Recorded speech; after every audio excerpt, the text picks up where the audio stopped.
Well, there's a very special guest interview with a very special guest. It's me.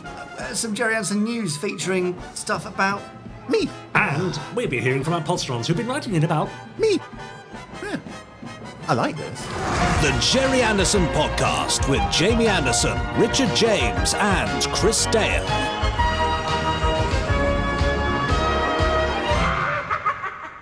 It's the Gerry Anderson Podcast. I fell into that. I wasn't expecting to do that, and I just did it. Just did it. First time in a while.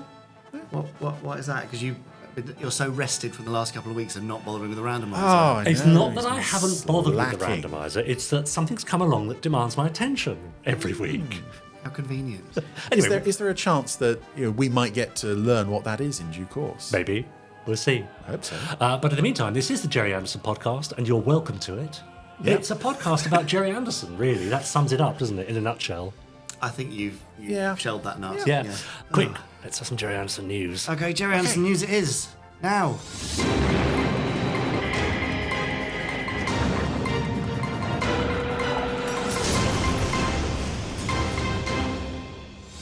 News.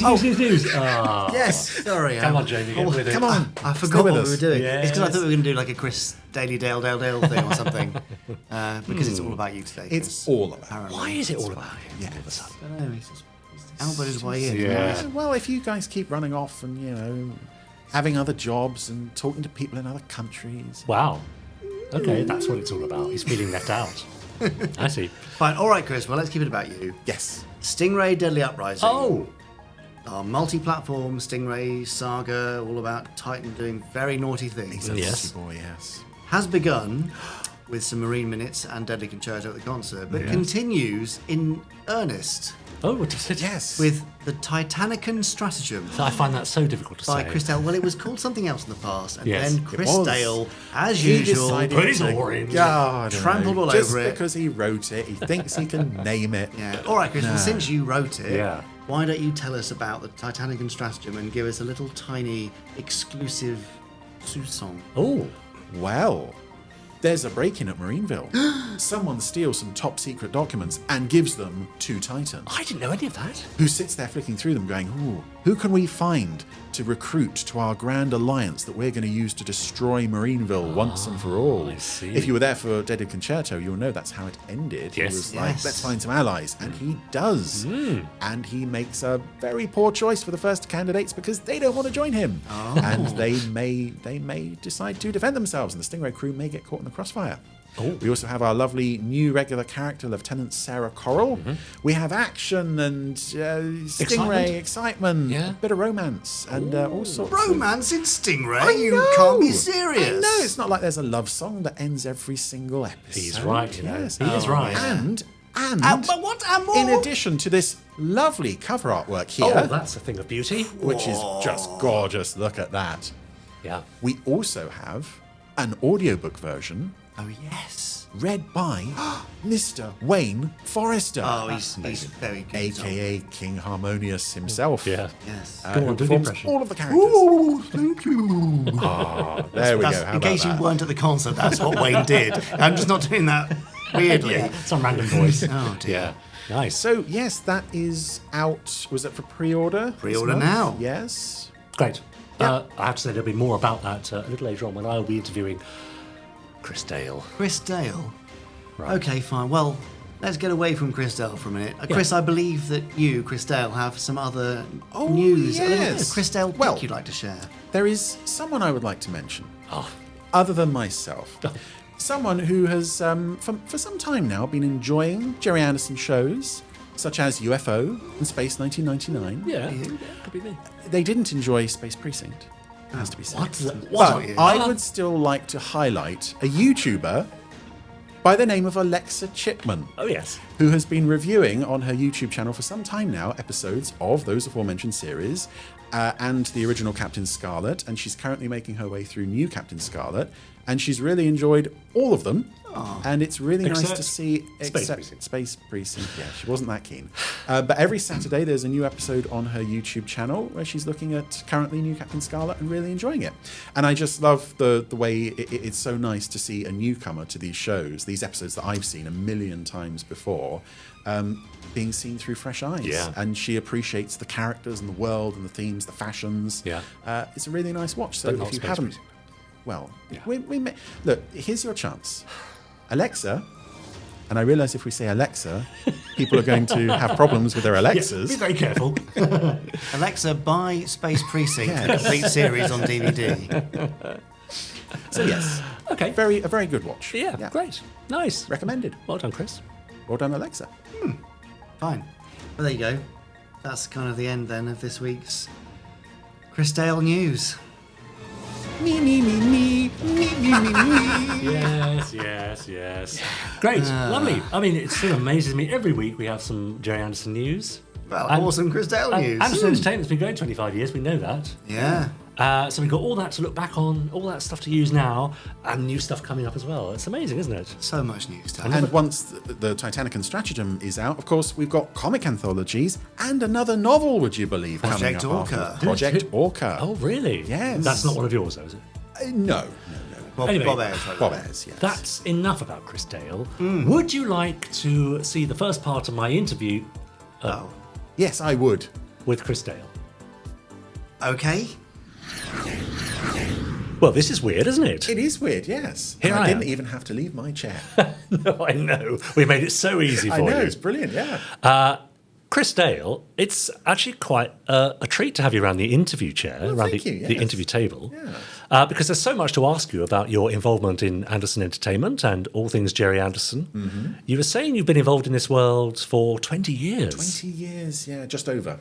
So Yeah. what do you count that back to? What was your first thing that you... My first professional involvement with it was a Terrorhawks DVD documentary called Revisiting the Future, which was on the Revelation Films DVD set of the series when it was released in 2003. Right. Where we reunited all bar one of the original voice cast. So that was everybody except Windsor Davies, so Denise Breyer, Jeremy Hitchin, Robbie Stevens, Anne Riddler. And they were interviewed about their time working on the series, and we got them in front of the mic to record just a little sketch, sort of intro and outro for the Yeah. documentary. well, how did you get involved with that then? Well, it all started really just from being an Anderson fan and having access to the internet. Yeah. There was a website back in the day, around the time that the shows were coming out on DVD in the early 2000s. There was a website run by a very good friend of mine named Stephen Lariviere. It's a name that many of you will no doubt recognise. Currently running Century 21 Films, Yeah. which have produced various documentaries, including the Super Mario Nation series Nebula 75. Yes.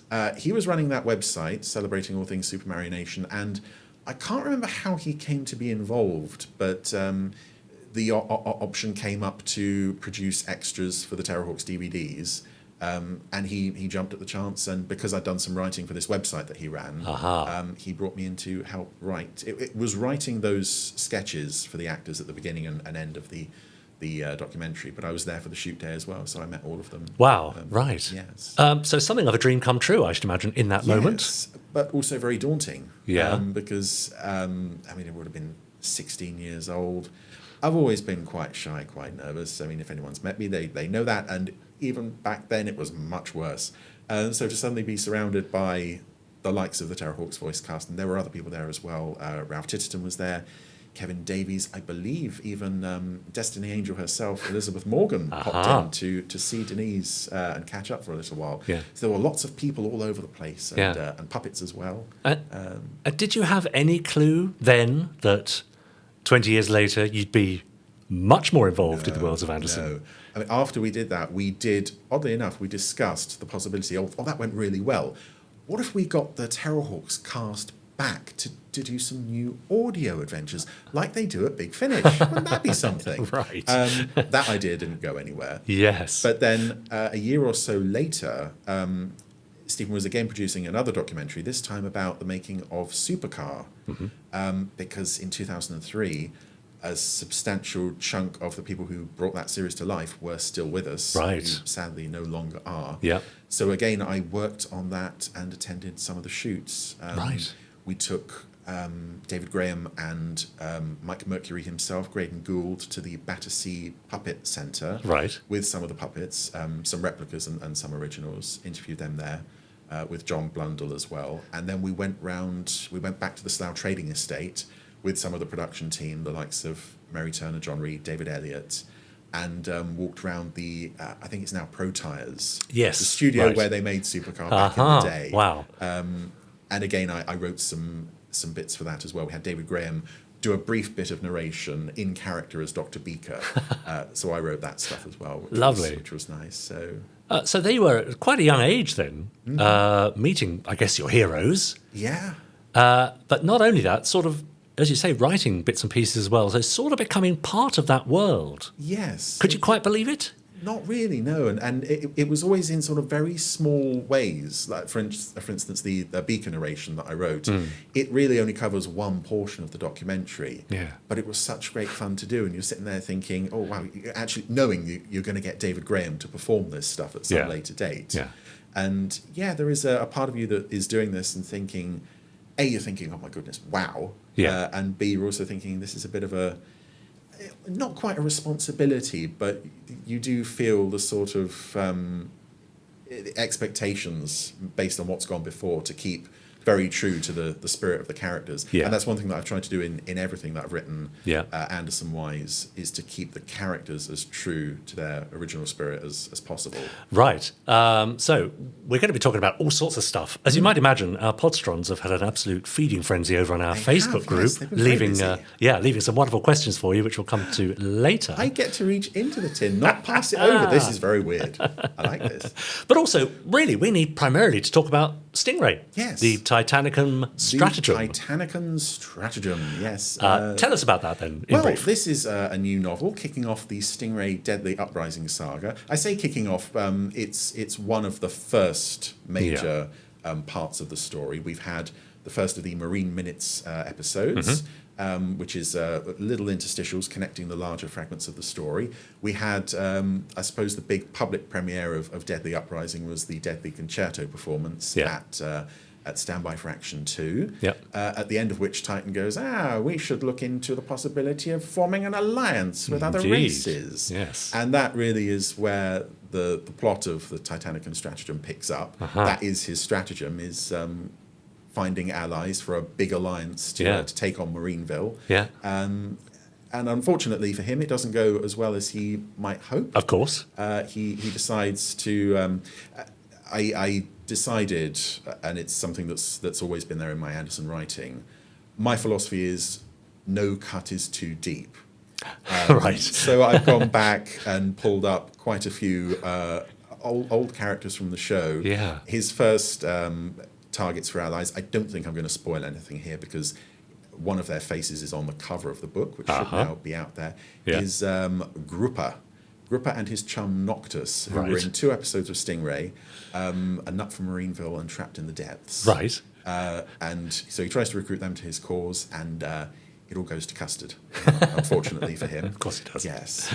But how I came to be asked to do that is quite strange because you're involved in that story as well, aren't you? Yes. I'm going to bring you in as, as an ally. Yes. Well, I mean, I'm here, so why not? Well, you were originally asked to write it, weren't you? That's true. Yes. I see what you mean. Yes, that's right. Yeah. How did you... How did I come about not writing it? Yes, I seem to recall the conversation when, I don't know, and I don't know what inspired me to say it, but I just said, I could probably do it. Yes, and, that's I seem to right. remember you were very quick to sort of like... Pass it over. Then. Yes. I mean, I was having a very quick conversation with Nicholas Briggs in Birmingham a couple of weekends ago about his Doctor Who work for Big Finish and the things that he writes for them and the things that he won't write for them because he doesn't feel that close to that particular era or that particular time period of the show. So it's the same with Stingray. So Jamie approached me to write a Stingray novel and I just thought, well, I don't really know Stingray. I don't think I can, produce a piece of work that would please that many people. But I know a man who can. Oh, you flatter me, sir. So it became your problem and not mine. That's fine, yeah. But the way it came about was we'd been chatting for a while about various sort of overarching plots that you could hinge a Stingray narrative on. And out of all of these suggestions came 2 that are going to be part of this. One of which I won't get to yet because it's not really. Just keep an eye out for Project Orca. Okay.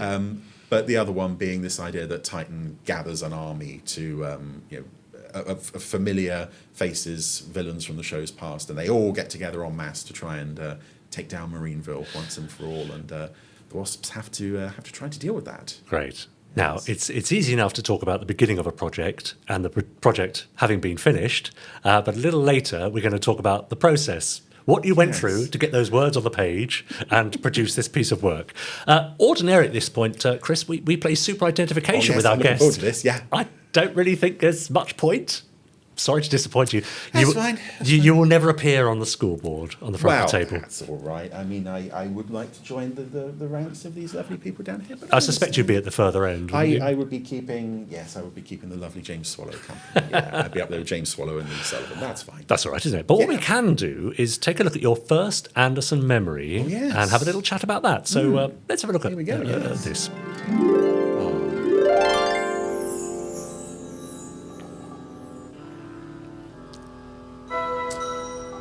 First episode of Thunderbirds. Does it take you back? It does rather, yes. Yes, this for me is where everything started. As I suspect it is for many people.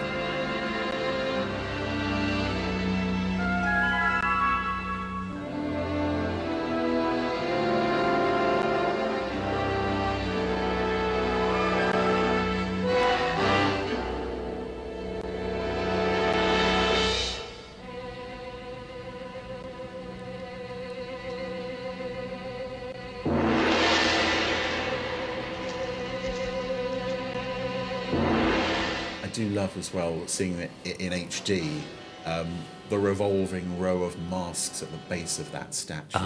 It's little touches like that that really bring it to life. If only I knew their secrets, I would be the wealthiest man in the world. And you, Kerano, my own brother, are in their midst. But because of your misguided loyalties, you refuse to help me. But I have a power over you that will make you speak. Soon you will be under my influence. Even though you are far away, you cannot escape me. Kerano! Kerano! There. Wow. I mean, perhaps it's obvious looking at that first scene of the very first episode of Thunderbirds why it might make quite an impression on a young mind. Yes. But what are your specific memories of watching that? Well, you said a young mind. Let's say a young and timid mind. I was a very nervous child. I still am really at heart. Anything even remotely spooky on kids' TV, I would run a mile. I actually left the room. Great. For that, because Really? it was spooking me out, just the tone of the thing. Yeah. Bearing in mind, I started watching Thunderbirds when the BBC repeated it in '91 to this big resurgence of Anderson mania.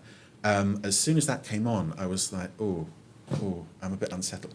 I'm going to go and tidy my room. I'm just going to go. Yeah. And then, I kind of thank God that I wasn't around to see his eyes turn yellow slightly afterwards. Right.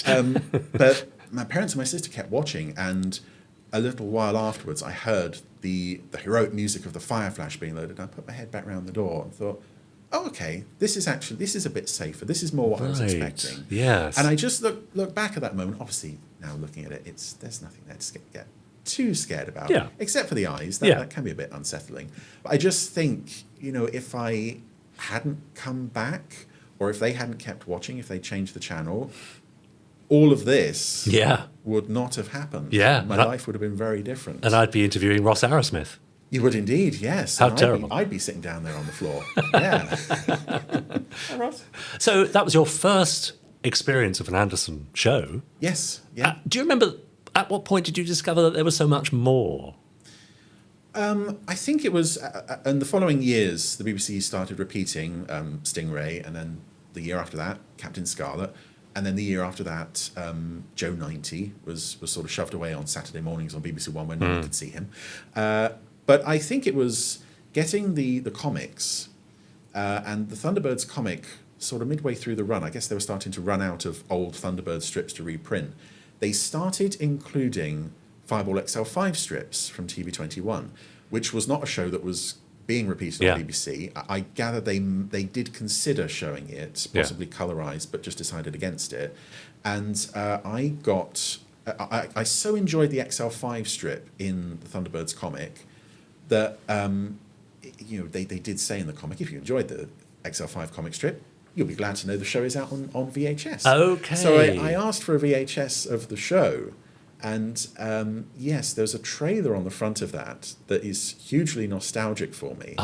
Because it was really my first sort of window into, there's not only one show that's not being shown on TV, there's a whole, dozen that aren't being shown. Okay. Well, so, yeah. I think we might have that trailer here. Oh. So, Chris, let's have a look at this. Wow. Gerry Anderson brings you 5 legendary television productions. So yeah, it was a Fireball XL5 tape.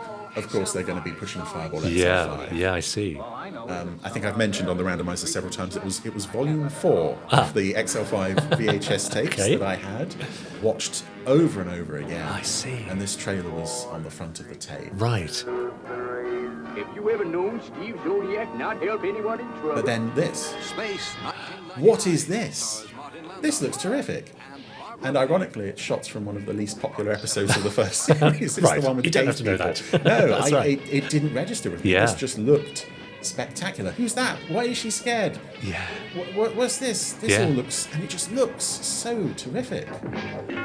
The Secret And We have this. this. Yeah, this. Again, nothing about this on the trailer struck me as odd. It was just the discovering that there was all this stuff that wasn't being shown, wasn't likely to be shown, and knowing that only made me want to see it more. Yeah. And it was knowing that one day I could watch an episode of Supercar. Maybe one day. Yeah. The idea of being able to, at that point, being able to watch even a single episode of this show, it just seems so far out there. And also with a lot of these shows, except for Space 1999 and The Secret Service, only a handful of episodes were actually released on VHS. So there was this added kind of mystery appeal. I think it's the same for people who collected Doctor Who on VHS in the day. Yeah. It was like the thrill of the chase almost. Yes. Because if you couldn't afford the tapes, you were really reliant on them being shown on TV. And Granada Plus eventually picked up The Protectors. BBC showed Space 1999, but the others, it was just wait for the VHS. That's right. Or see if you could find a friend online who would run you off some copies. Yes. Now, so how does it feel now where... Has the novelty worn off because these things are so available on streaming or on Blu-ray, DVD? It is strange because I look at some of those and I think, I've actually got Protectors, the complete run of the Protectors on DVD twice. I've got 2 copies just in case something goes wrong. It's how it is. There is an almost sort of, I hate to say it, but kind of sort of disposable nature to it now, in the sense of, if I lose my whatever DVD set, just get another one. It's fine. I don't think the appeal has so much worn off. I don't watch them in my free time as much as I used to. I mean, at the moment, I'm doing one episode of XL5 every Sunday evening. Right. Lovely. Other than that, I do tend to sort of ration my viewing of it a bit because otherwise I think it becomes a bit of a sort of busman's holiday, really. Yes. But no, I can still watch these things again and again, and for the most part, not get bored and always notice things that I'd never seen in there before, particularly in HD. Now, one of the properties that didn't feature, I don't think, in that trailer is Stingray. No, there was another trailer for that. I think the Anderson shows at that time were kind of split across 2 home media labels. Right. So there was ITC Home Video, and there was Polygram Home Video, and they had Thunderbirds, Stingray, Scarlet, and Joe and UFO. Right. And some of the 1999 movies, oddly enough. So, yeah, I had similar memories of those shows as well on VHS. And we fast forward several decades, and here you are with a Stingray novel to your name. Yes. Titanican Stratagem. Yes. Now, how did you go about writing this very important book? Because it's the first novelization, I think, in the suite of Stingray adventures coming our way over the next few months what was your process of writing this novel? Yeah, well, it's also the first Stingray novel, I think, since the 60s. Wow. There will have been various short stories in annuals over the years and such, but nothing as lengthy as this. The process really was guided by several notes from things like, for instance, this overarching plot of Titan getting an alliance together to destroy Marineville. There were other little bits and pieces that had to be included in the story. Most notably, we introduced a new regular character with the Deadly Uprising saga, a new security officer, Lieutenant Sarah Corral, who comes to Marineville basically to sort things out after one or two too many security breaches. And it's quite fun to write for that character because it was interesting to set her up essentially as an outsider coming in, which of course is what she is. Yeah. And to really explore how strange that world of Marineville must seem to an outsider. Right. Because it's all very cozy. I think in the novel, actually, Commander Shaw says he feels less like the commander of a military base and more like the mayor of a town. Right. And so she comes in and is like, what the hell are you doing with this? You can't run things like this. You've got agents coming in, donning silly disguises and wandering in and out of the main gate. What are you doing? And by the end, she comes to sort of warm to them, and she's like, actually, you know what? You guys have got a heck of a job to contend with all this weird stuff. You're all great. I'm riding with you. Yeah. And now you say these certain elements had to be added. Well, who made that decision? Andrew Clements is the editor of the overall range. I don't know specifically where the idea to introduce a new character into the mix came from, other than that it's an interesting hook. Yeah. And I treated her essentially through the entire story as I would any other member of the main cast. And we kind of feel she fits in quite well. It'll be interesting to see how other writers in the Deadly Uprising saga treat her going forward. Yeah. Just great fun to establish something new and make it fit, make it feel like a believable part of this world, while also kind of using her as like an audience surrogate for people who maybe aren't as familiar with Stingray, and have her say, look, you guys are weird, but I dig it. That's really good. That's great fun. Now, Chris, we basically almost broke Facebook. We did. When you popped up a post saying, guys, I'm in the interview chair. Any questions? Well, boom. Here's your answer. Yes, quite a lot of questions. So, Chris Dale, would you like to reach into the Space 1999 lunchbox? Yes, please. And, there's quite a few in there, so do take a big old handful. Big ones there, yes. That's what we've got here. And we'll get through some this week. Right. And take a couple more even. And then we'll get through some more next week as well. There you go. Wow. Yeah, always plenty so there to get many on with. questions. What have we got here? Yes. Speaketh his name and he shall appear. This one's from Andrew Clements. Oh, yes. He likes to get involved. Yes. What's been your favourite moment as a voiceover artist so far? Okay, tell us about your experience as a VO artist. Well, the desire to do that really came about, oddly enough, from watching Anderson shows. I think there was a specific moment in an episode of Captain Scarlet where I was watching it, and one of the guest characters had the voice of Steve Zodiac from XL5. And that was the first time that it twigged with me, oh, right, the same people are doing these voices. Yes. So it was just, that was a huge inspiration and something that I really wanted to pursue. So when we were in the studio doing Terrorhawks, second series of Terrorhawks, I was also, am still a bit of a Big Finish fan, kind of in awe of being at Moat Studios where all this stuff had been recorded. And I just thought, I may never be here again. Wouldn't it be nice if I could be in a Big Finish and an Anderson story? And I asked, and it was like, well, okay, but if you're no good, we won't use it. Yeah. And I did the line, my one line, I'm a background hospital tannoy in an episode I wrote. And then Jamie went, yeah, that's fine. Yeah, okay, moving on. And so then for the third series, I came back as, again, one or two minor parts in the background. And most notably, I played Yuri the Space Bear. Oh, yes. Because I'd assumed, I wrote a story with Yuri, and I just assumed that either Robbie or Jeremy had done the voice. And it turned out neither of them had. So I can do a passable Yuri. Yes. So it's me as Yuri in there, opposite the likes of Denise Breyer and David Graham and such. Favourite moments? Yeah. It is I've done so much, little bits and pieces throughout most of the audio books and dramas and things that we've done for Anderson. There have been bits where I've been reading in for other actors, particularly on Thunderbirds. So I have played, although it's never going to be released, I've played Parker. I did read in for Parker one day. Yeah. I read in for Brains. That was quite fun, Mr. Tracy. I read in for Tintin. I read in for a couple of female characters. I read in for Mr. Steelman in the Mr. Steelman audio. So I got to threaten Penelope and Parker with chucking them into the volcano at the heart of my evil lair. Nice. That was great fun. But I think the defining moment for me, it involves Sophie Aldred. It's not that moment that we're all thinking of. It was doing Doctor Who Red Planets with most of my scenes in that were with either Sophie Aldred or Genevieve Gaunt, but I had one scene near the end. It was just me. I had Sophie Aldred on my left and Sylvester McCoy on the right. And there's dialogue being thrown back and forth. Yeah. And I just had that moment of, what on earth is this? Yeah. Having been, I haven't been a Doctor Who fan for as long as I've been an Anderson fan, but again, it's 20 years by this point, and it was like, wow, more like that, please. Yeah. But there have been so many great moments along the way. Great. Always good. Another question. What do we got here? Jack McMorrow, hello. It's a very important question. Right. Why does John Tracy have Gordon Tracy's voice in Ricochet? It's what we're all thinking. Well, there is an answer. For the same reason that Captain Scarlet has Captain Blue's voice in the episode Manhunt.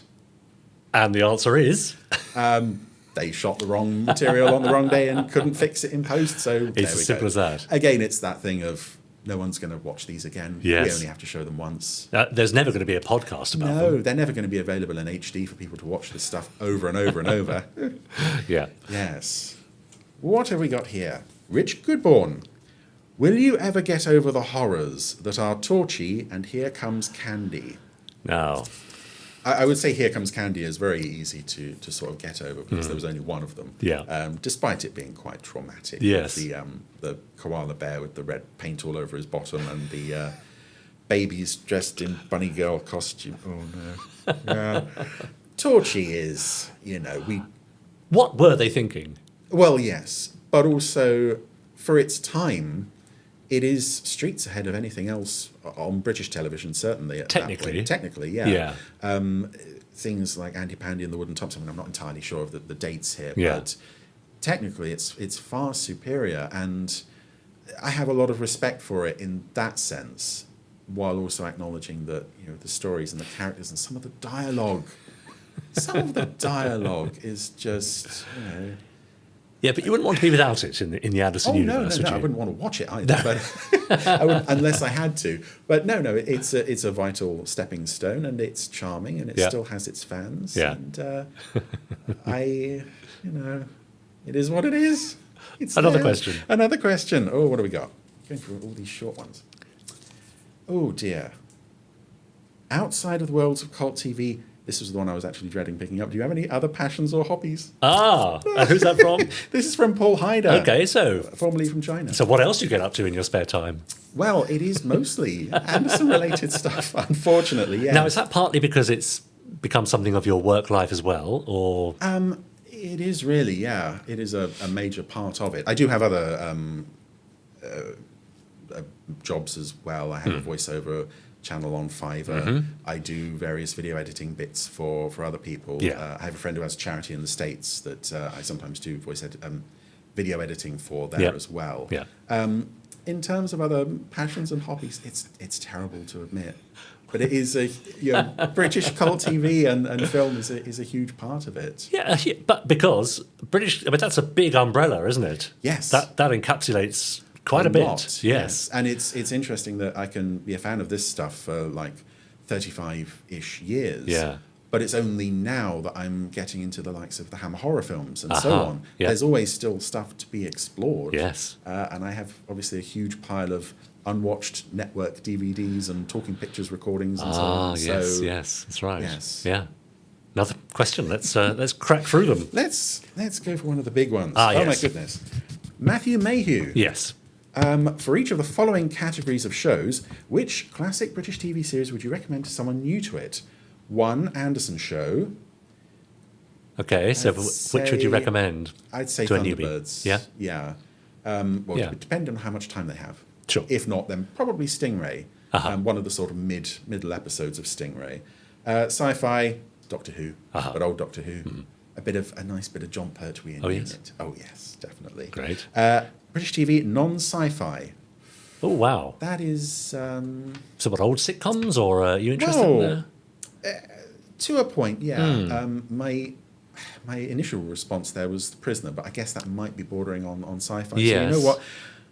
Let's say Monty Python. Great. Let's say Monty Good Python. choice. That is a major key to understanding me. Yeah. Question 2. Both your co-hosts have written a Big Finish Doctor Who story. Would you want to? And if so, which Doctor and companion team? Oh, yes. Interesting. I would like to.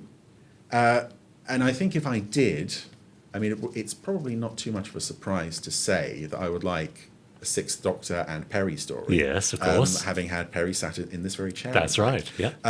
But I do have the germ of an idea, and I'm not going to say it on camera just in case. Yeah. It's also such an obvious idea that I'm sure someone must have done it at some point in Okay. the past. It's the kind of story that would have turned up in a comic strip or an annual or something. Right. But maybe I should investigate that. Maybe you should. Yes, See if there's we anything that agree. can be done there. Yeah, quite. Yes, I would do anything Big Finish stuff. I Yeah. want to do, especially the voice stuff. I just Yeah. want to be there 24/7. Yeah. It's such great fun. Yeah.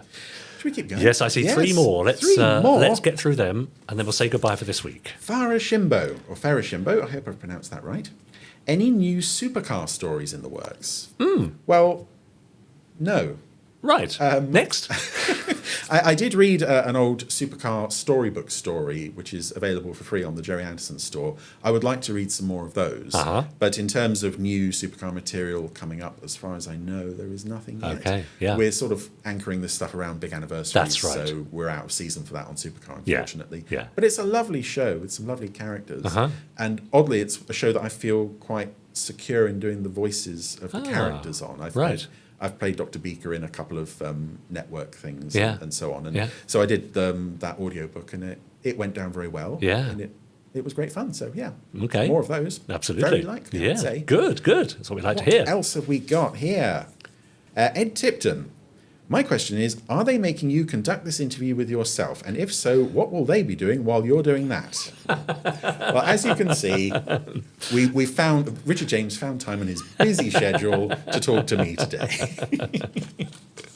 Oh, what have we got here? And finally, Phoebe Gardner. Hello, Phoebe. What's been your favourite Anderson project, excluding the Randomiser, that you've worked on so far, and what was the best part about it? Also, just wanted to say I thoroughly enjoyed the concert, and I'm really looking forward to more of your work in the future. Well, thank you, Phoebe. That's very nice to hear. It's great. always lovely to hear. Yeah. Favourite Anderson project that I've worked on so far? Again, I think it goes back to the audios. And I don't think I could choose between Terrorhawks and Thunderbirds because they've both been terrific experiences in different ways. Terrorhawks having the original cast, or as many of the original casters were available, but also with Terrorhawks, you have the absolute freedom in that format to do whatever you want. You want to be sillier than you've ever been in your life, write an audio script for Terrorhawks, and it will get even sillier while you're listening to it being recorded. Yes. And I have never laughed harder than some of the studio days on Terrorhawks, because it got so silly, it often got so blue, and very often the voice artists, when things went wrong, they would stay in character. Oh yeah. I remember there was a whole palaver one recording of Kate Kestrel. Someone knocks at the door of the White House. Kate Kestrel answers it, and then just disappears from the scene. And Beth was like, I shouldn't be here for this. I've only got one line. Can't Neinstein open the door himself? And straight away Jeremy responds with, I never open the door myself, Kate. I have you to do that for me. And it's just the more Beth protested, the more everyone kind of dug in. It's like, no, the more you complain, we're sticking with this. Yes, and it's similar with Thunderbirds as well. There's some they're all great people and some great laughs as well. I remember one particular line that, I'm sure you've written and performed moments where a line on the page does not work on its feet. Yeah. And one of the lines we had in, I think, Blazing Danger was, you follow Firefighter 5 and I'll get in Firefighter 4 and fight the fire. And it was just like, I can't remember who had to deliver that line, but it was just like, can't do this. Sorry. Yes. But just great experiences. And just to have the cans on in the studio and listen to these voices flying around and to look up and you think, oh, there's Denise Breyer over there. There's John Coleshaw over there. Yeah. There's someone giving me a thumbs up after doing something that I've done. Yeah. It's quite amazing. Yeah. Great. So great fun. Yeah. Love to do more. Lovely. All for now. But, I'm guessing you'll join me again next week, I Chris. suppose so, because where else would I go? Yeah, I'm exactly. stuck here. You're here. I might as well strap you down and ask you some more questions. Go. Yeah. So we'll have some more questions from our Podsterons. We'll talk a little bit more about, of course, Stingray, Titanicum Stratagem, and we'll also be looking at your favourite Anderson characters and talking a bit more about your Terrorhawks experience as well, and so much more. Yes. See you then. Will do. Lovely. Bye-bye. Well, what a nice man. Yeah. Really nice guy. Sure. Some words, he said. Chris Dale. I just interviewed Chris Dale. So I hear, yeah. Yeah. So thanks to Chris for joining us. Why did we have to cut away to that? Why couldn't you just carry on talking to it? Well, because you'd be sat here like a lemon, wouldn't you? For half an hour.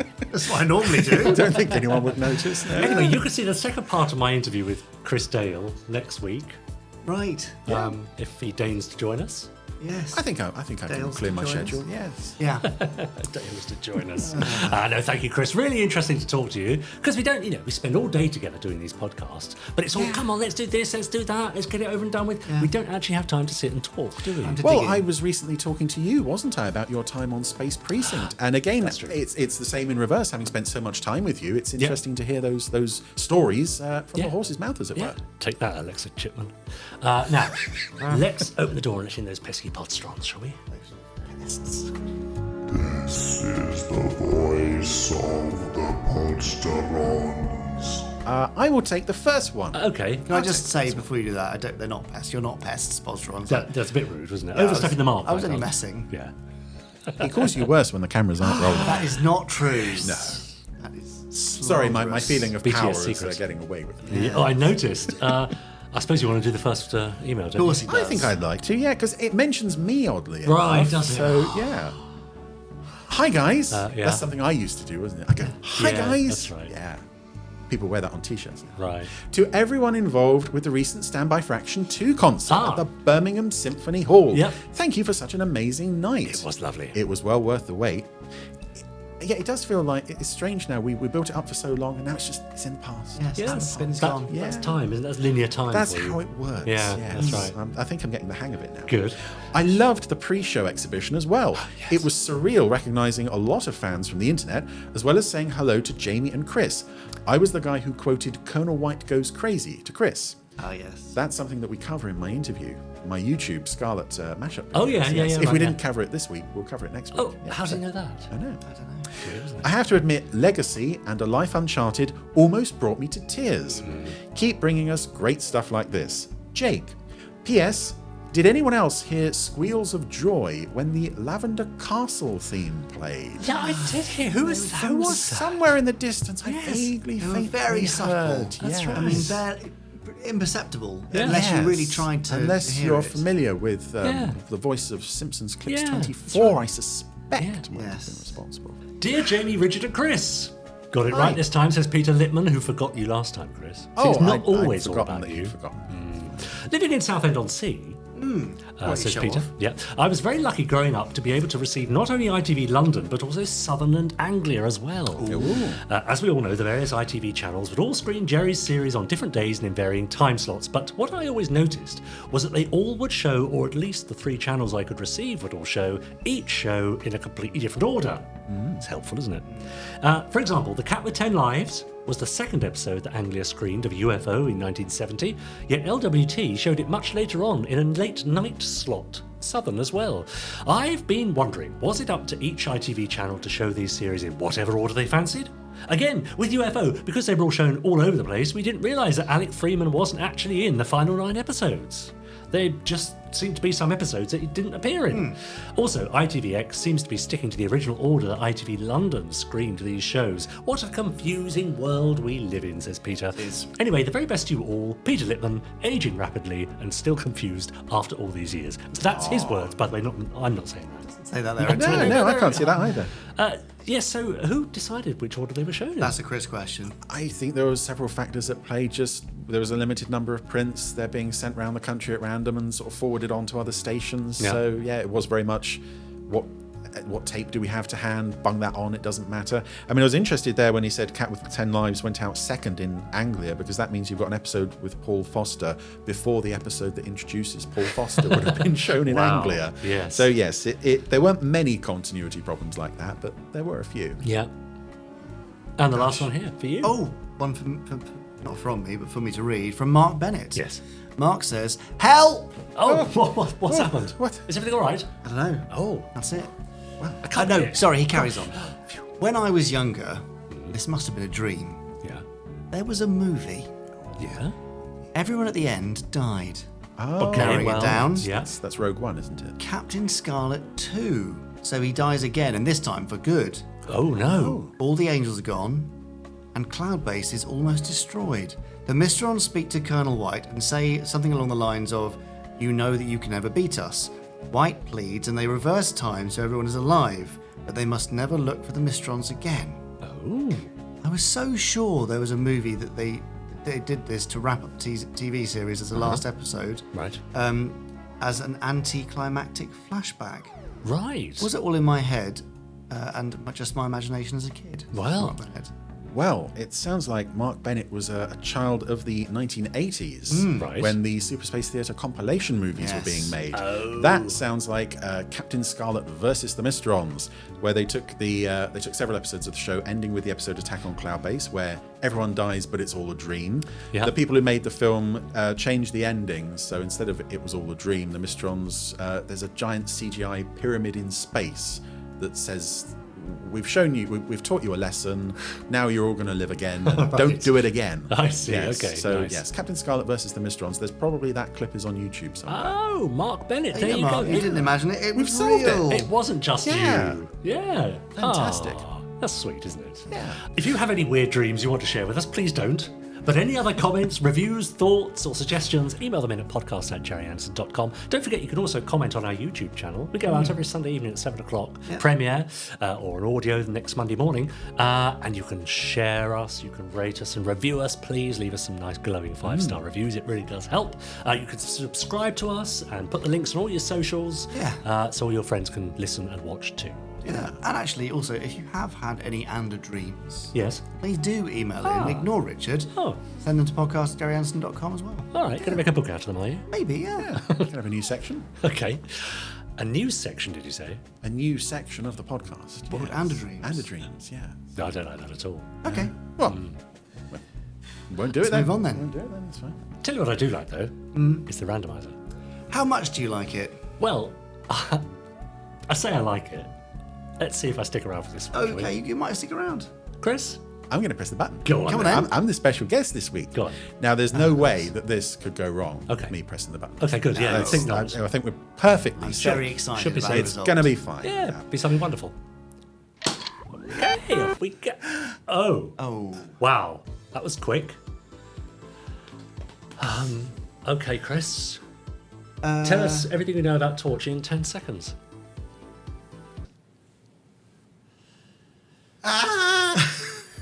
Right. Torchy, Battery Boy has a lamp in his head, and he is builds a space rocket and going Okay, to space. time's up. And there's toys on the twinkling star, and there's animals and toys can talk, Yeah. and I think, the poodle drinks chocolate. shall we go and from leave you to Pebbles. it? Because there was that thing that we had to do. And But then we had to do, there's, wasn't there's there? Good luck, various Chris. creatures. Bye now. And there's King Dithers, who is just a wide awake nightmare.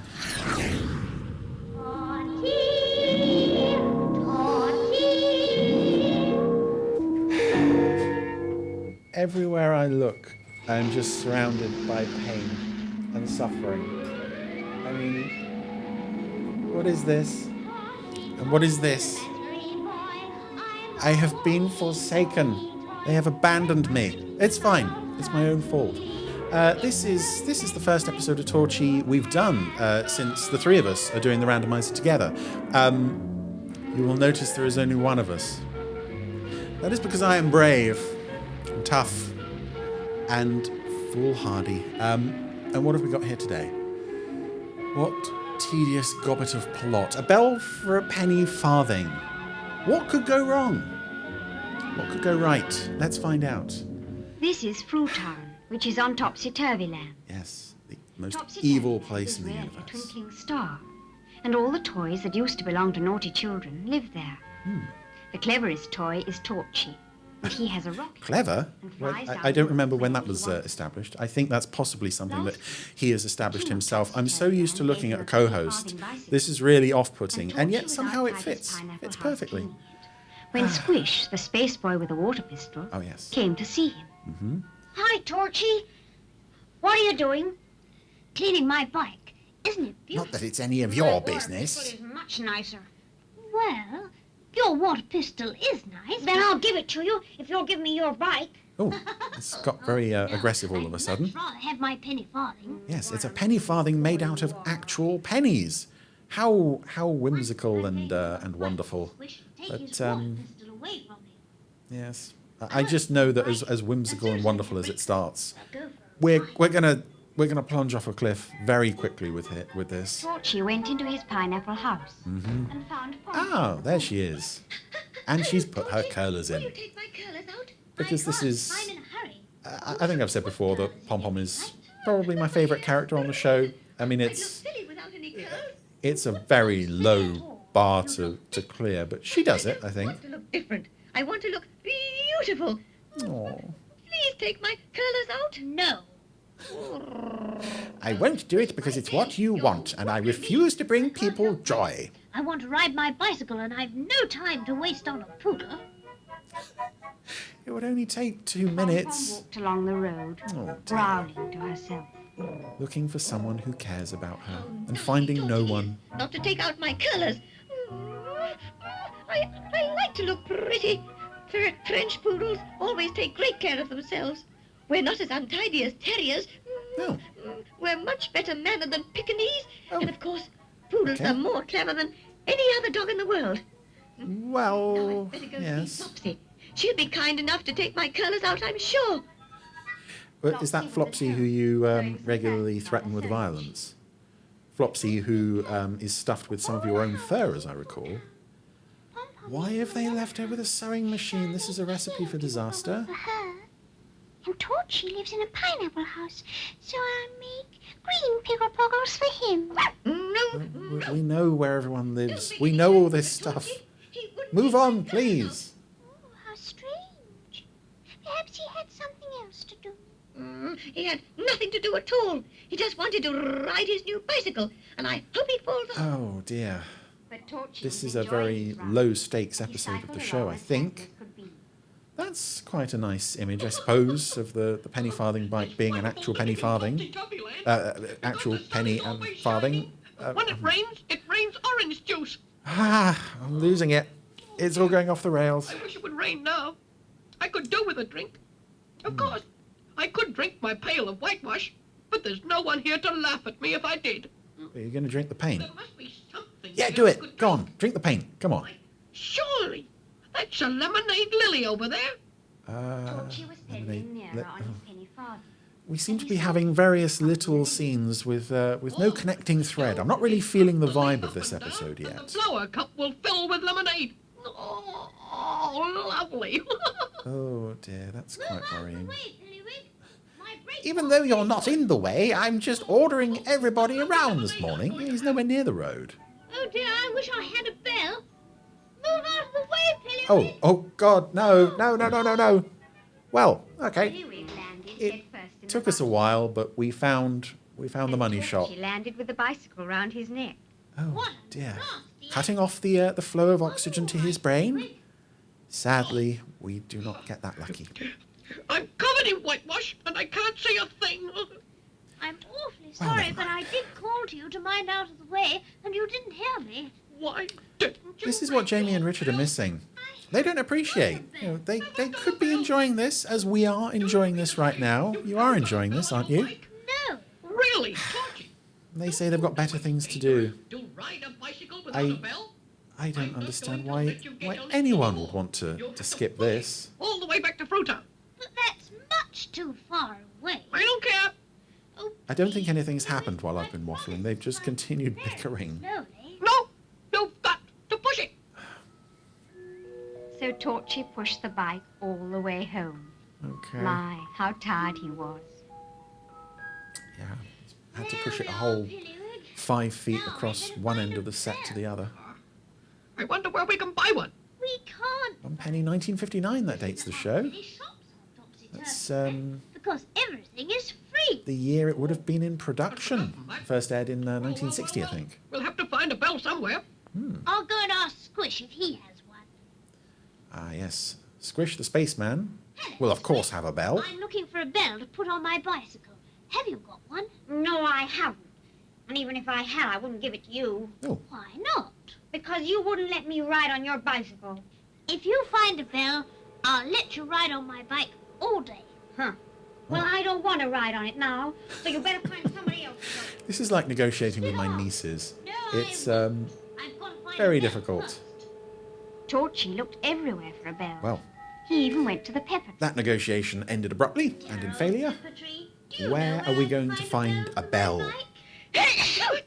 What on earth was that? Some way that I can find a bell? I didn't know the trees were alive. Oh, here's someone who'll take care of it. You're not the saddest. I can't even remember the spinning top's name. I'm Whirly, Oh, the humming top. this is his introduction, I guess. He's been hanging around on the randomizer for a while now. The naughty boy who owned me put me into his bathwater, and my insides got rusty. I actually quite like the way they have this speaking effect here with the moustache going up and down. It's just a slightly scary look of... That's quite a human-looking face clamped onto this toy. It's a bit like one of Andy's toys in...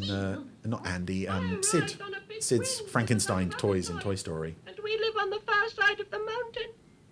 Where do you live? In Fruitown with lots of other toys. Oh. Do you think one of them might have a hum to give me? Oh, God, no. We don't want your sort. Willywig the clown has got We're very one discerning big in Topsy-Turvy Squish land. has a water pistol, and Flopsy the red doll has an empty head. No, I'm sure none of them have a hum to give you.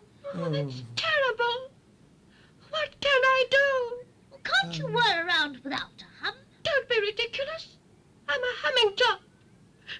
Not an ordinary top. Oh, please Dear. don't cry. No one's having a very good day this week, are they? I'll hum for you. There must be some way. Except Jamie and Richard. Rust. I'll Living the find high it life. be. Magic Anywhere beam but here. is so bright. Oh, here we go. Will you shine your lovely light? And solve the minor problems that we both face. Yada, yada, yada. I want a End bicycle credits. bell and a lovely hum. Torchy pressed the switch on his jacket. And there was a noise. like a Eventually, whistle. he was. The narration was slightly ahead of him there. His helmet grew brighter. And it Right. danced through the magic wood and stopped by a wood. beautiful tree. There were Beautiful. peanuts growing all I over. suppose. And sitting on one of the branches was the tingling bird. The tingling bird. Is this her introduction as well? How clever my magic beam is. You must eat some peanuts and then all the oil will come out. What good will that What? do? Where? It will take away the rust and you'll be able to hum. Oh, why didn't we think of this before? It's so simple. Torchy and Whirly picked the Oil big from the pile of peanuts of the peanut tree. Whirly started to eat them. And as he chewed, the peanut oil dripped down his throat onto the rust inside his tummy. As you would expect. This is fairly basic sentient spinning top biology, I See think. if I can hum now. Come on, can you do it? Ah, there we go. Oh, it's quite Look at me, unsettling. Torchy. Aren't I humming beautifully? Yes, you are. Please stop now. Loving me, Torchy. Now please put me out of my misery, Torchy. My life is unbearable. I must find a bell for my bicycle. Oh yeah, we've got to get back to the real plot. Can the tingling bird assist us with this? Let's find out. I do, but I can't find one. Please don't cry. I can help you. How? I'm a bird bell, you know. And if you like, I'll sit on the handle of your bicycle. When you want me to ring, That's all you have to do is tap. it's a form of slavery, isn't it? What a good I idea. don't know. Having a sentient being being Let's get my bike at once. the bell on your bike. Bye-bye, Whirly. I'll see you soon. We never established where you're going to live, by the way, but you can come and live with the rest of us freaks, I'm sure. Oh, there we go. Penny farthing and it's going very far. Now, this tune is Pedals round and interesting. I suppose if one can apply that word to a Torchy episode. This tune was later used as the melody was used as the theme song on a later Roberta Lee puppet production called Send for Dithers, which was about a handyman who was useless and had a talking penguin for a sidekick or something. It's more of the same, really. Anywho, I think we've resolved all plot points in this episode satisfactorily. bell. I have got a bird, and his name is Ting-a-ling. When I tap his tail, he lets out a wail. And we can end this episode. Please? Yes? I think we've done it. We've done it. You and me together. We got through it. And that was A Bell for a Penny Farthing. I'm glad you were all here to sit through that with me. I have to say, even for a Torchy episode, it was there was no real drama or stakes attached to that at all. So really, it was, much like many episodes of Torchy, something that we just kind of have to get through together. As a society, we have to reckon with the evil that we created and forgive ourselves and perhaps move on. What do you think? I think I think her eyes were... She hasn't been watching this either. What can you do? What can you do? Can't get the staff these days. Nice! Everything all right? Hi, Chris. You all right? How was that? Yeah, it was fine, you know, it was good. You missed the best thing ever. What happened? Wasn't it Torchy? No, the screen broke.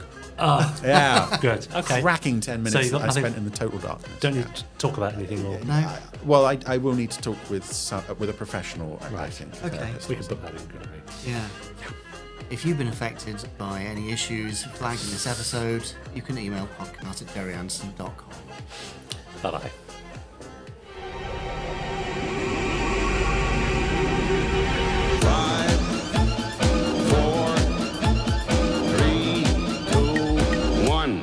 Let's get started.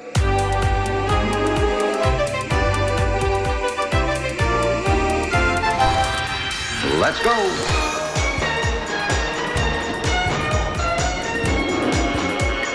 Spectrum is green.